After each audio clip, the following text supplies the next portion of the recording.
अब मैं आपको फंजीसाइड के बारे में भी बता दूं।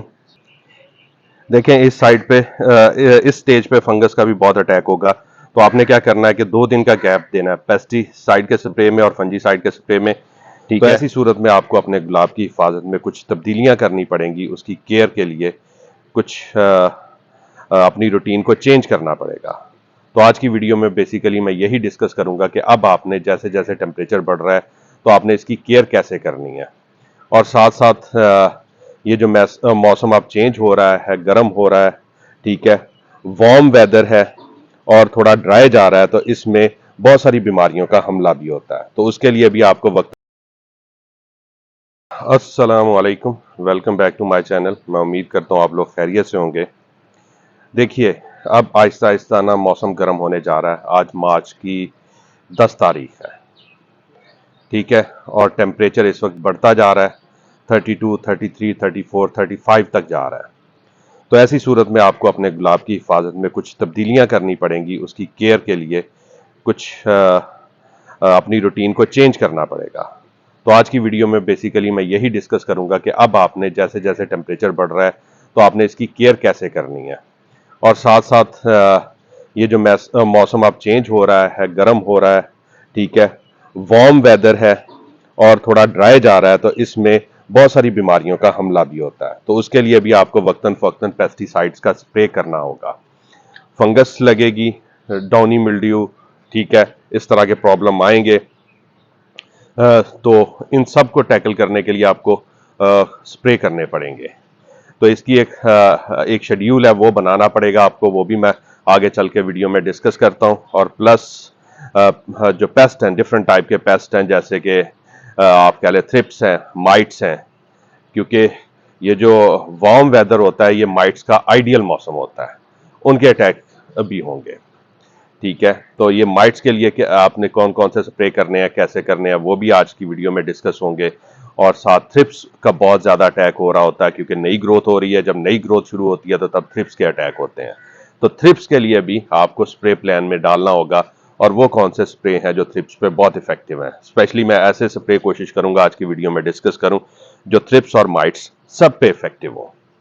तो चलिए बिना टाइम वेस्ट किए आगे बढ़ेंगे वीडियो में। लेकिन उससे पहले जो लोग मेरे चैनल पे नए हैं उनसे रिक्वेस्ट है, चैनल को सब्सक्राइब कर लें, बेल नोटिफिकेशन ऑन कर लें, ताकि आगे जो भी मैं वीडियो डालूं उनको नोटिफिकेशन मिल सके और उसको वक्त पे देख के उससे फ़ायदा उठा सकें।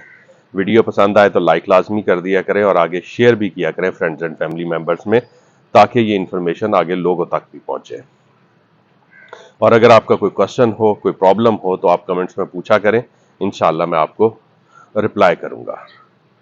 तो स्टार्ट करते हैं, अब स्प्रे की तरफ बढ़ते हैं। बल्कि स्प्रे को छोड़ें, जो एक बहुत इंपॉर्टेंट आपको अपनी रूटीन में चेंज करना है, वो चेंज आपके गुलाब के लिए बहुत ज़रूरी है, वो है शावरिंग। ठीक है, आपको अब सुबह और शाम में शावरिंग करनी है, बिल्कुल ऐसे जब आप पानी दे रहे होंगे तो इस तरह आप शावरिंग करेंगे अपने गुलाब पे।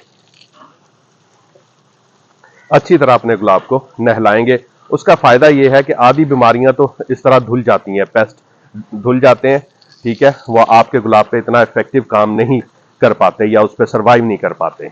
तो ये शावरिंग बहुत ज़रूरी है। पानी दें, साथ साथ शावरिंग करें। सुबह शावरिंग करें, सुबह भर के पानी दें, अर्ली मॉर्निंग में पानी दें, ठीक है, 7-8 बजे के करीब। शाम में सिर्फ शावरिंग करें, क्योंकि अभी पानी ज़्यादा देने की ज़रूरत नहीं है। अभी आपको सिर्फ सुबह में पानी दिया हुआ काफ़ी होगा। शाम में सिर्फ आप आए और शावरिंग करें अपने पौधों पे। पानी की रूटीन जो मैं आपको बता रहा हूं, आपने यही फॉलो करनी है, ठीक है। अगर इसको फॉलो करेंगे तो आप देखिएगा आपके गुलाब पे कितना पॉजिटिव असर आता है इन चीज़ों का। तो अब आगे बढ़ते हैं पेस्टिसाइड की तरफ। तो आज जो सबसे पहली चीज़ मैं यूज़ करने जा रहा हूँ, ये सेगा पेस्ट क्लियर है। ल्यूफ्रॉन और एमामेक्टिन का ये कॉम्बिनेशन है, ठीक है। ये मल्टीपर्पज़ पेस्टिसाइड है। ये माइट्स पे भी इफेक्टिव है काफ़ी हद तक, और साथ साथ ये थ्रिप्स को तो किल करता ही है। और जो आजकल तेले का असर के मसला भी आ रहा है, उसको भी ये टैकल करता है। यानी ये मल्टीपर्पज़ है, ये जो भी गुलाब के चीदा चीदा मसले हैं ये उनको हल करता है। तो सबसे पहले मैं ये लूंगा, ये बड़ी स्ट्रॉन्ग पेस्टिसाइड है, इसलिए इसकी डोज भी बता देता हूँ। 0.5 ml पर लीटर से ज़्यादा आपने टैंक में नहीं डालनी।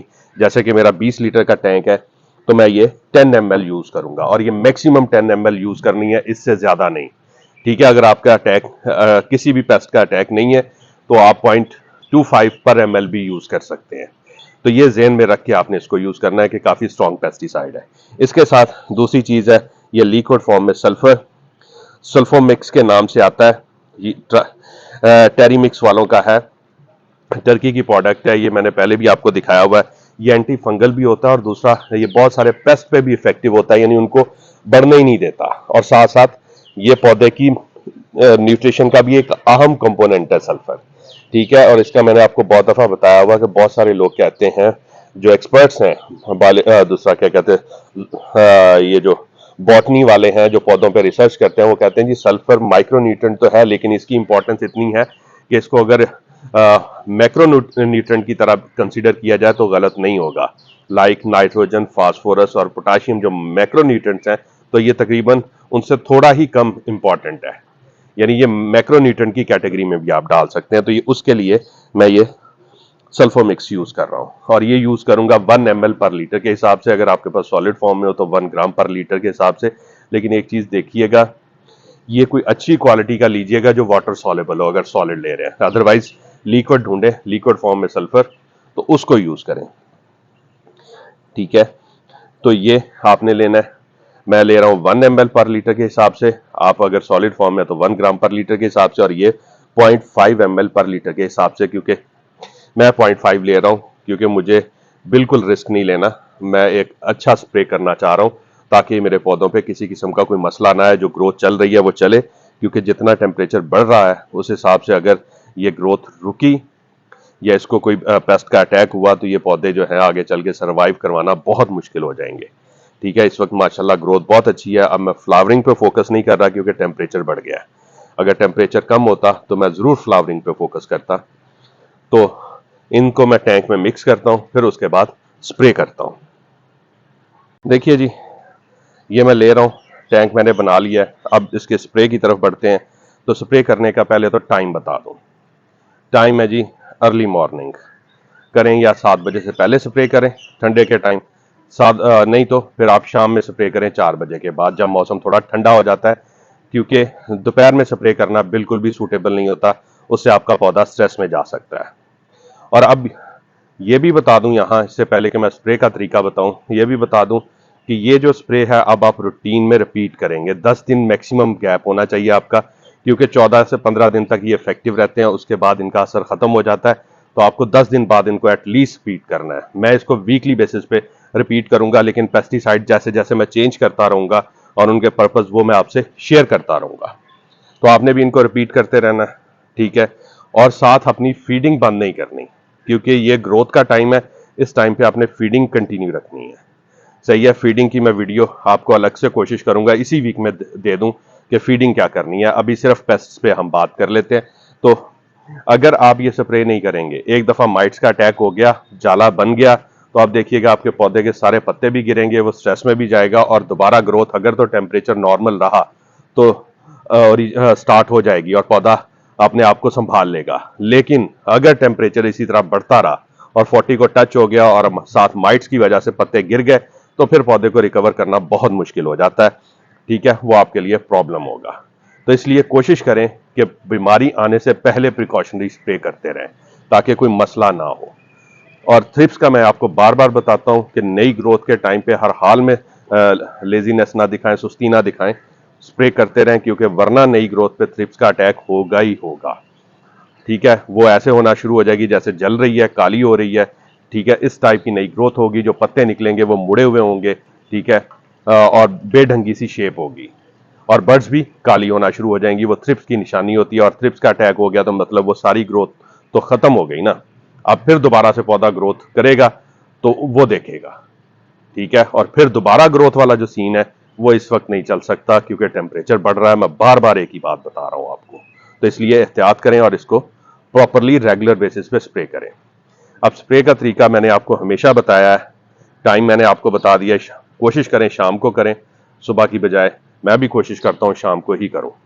ठीक है, और पूरा ऊपर से नीचे आपने पौधे को नहलाना है। इस तरह स्प्रे मारना है कि वो पत्तों के ऊपर भी पड़े, नीचे भी पड़े और थोड़ा बेस में भी गिरे। ठीक है। और ये सिस्टेमिक पेस्टिसाइड्स हैं जो मैं आपको बता रहा हूँ, ये अगर पत्ते के नीचे नहीं भी जाएंगी तो ये पत्ते में अब्जॉर्ब हो जाती हैं और ये पत्ते की सरफेस के आर पार चली जाती हैं, ये नीचे तक भी अपना असर करेंगी।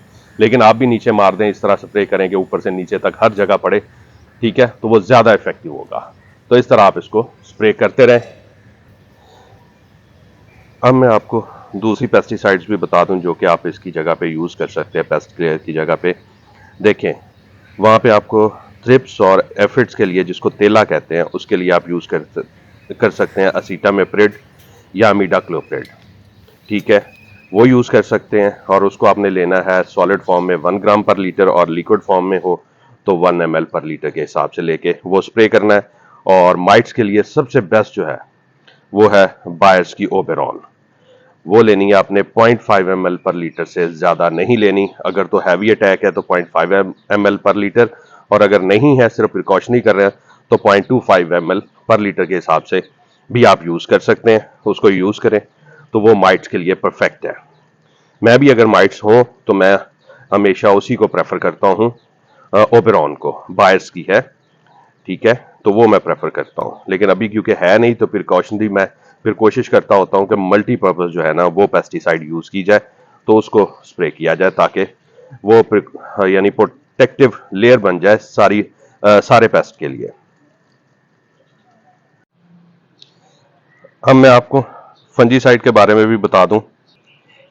देखें, इस साइड पे इस स्टेज पे फंगस का भी बहुत अटैक होगा, तो आपने क्या करना है कि 2 दिन का गैप देना है पेस्टिसाइड के स्प्रे में और फंजीसाइड के स्प्रे में, ठीक है।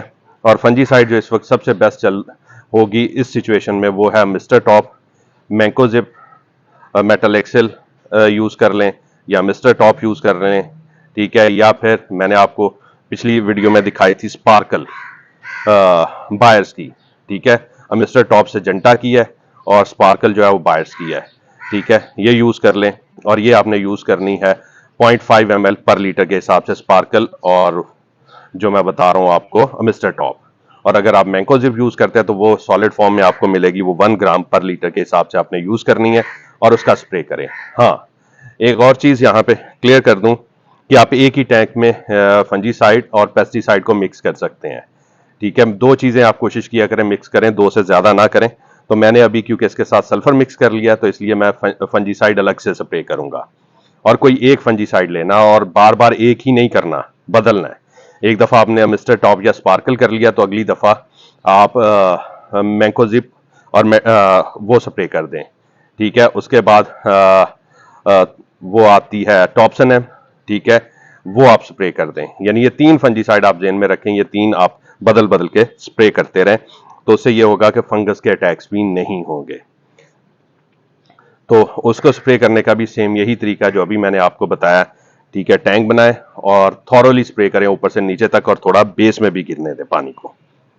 तो उम्मीद है सारे पॉइंट समझ आ गए होंगे। अगर फिर भी आपका कोई क्वेश्चन हो तो ज़रूर पूछिए, मैं कमेंट्स में कमेंट किया करें, मैं उसका रिप्लाई करूंगा इंशाल्लाह बहुत जल्द। अब इसकी फीडिंग पे एक वीडियो वो भी मैं कोशिश करता हूँ बना के आपको दे दूं। बहरहाल जो मैंने पहले फीडिंग्स बताई हुई अगर वही कंटिन्यू करें तो मैंने भी उस वीडियो में कुछ वही फीडिंग्स ही कंटिन्यू करनी है। हाँ, ये ज़रूर है कि आजकल फ्लावरिंग चल रही है तो इसमें हम थोड़ा पोटाशियम की क्वांटिटी ज़्यादा ऐड करेंगे, तो वो बहुत जल्द आपको वीडियो में दे दूंगा। तो आप मुझे इजाज़त दीजिए, दुआ में याद रखिएगा। मिलते हैं अगली वीडियो में, तब तक के लिए अल्लाह हाफिज़।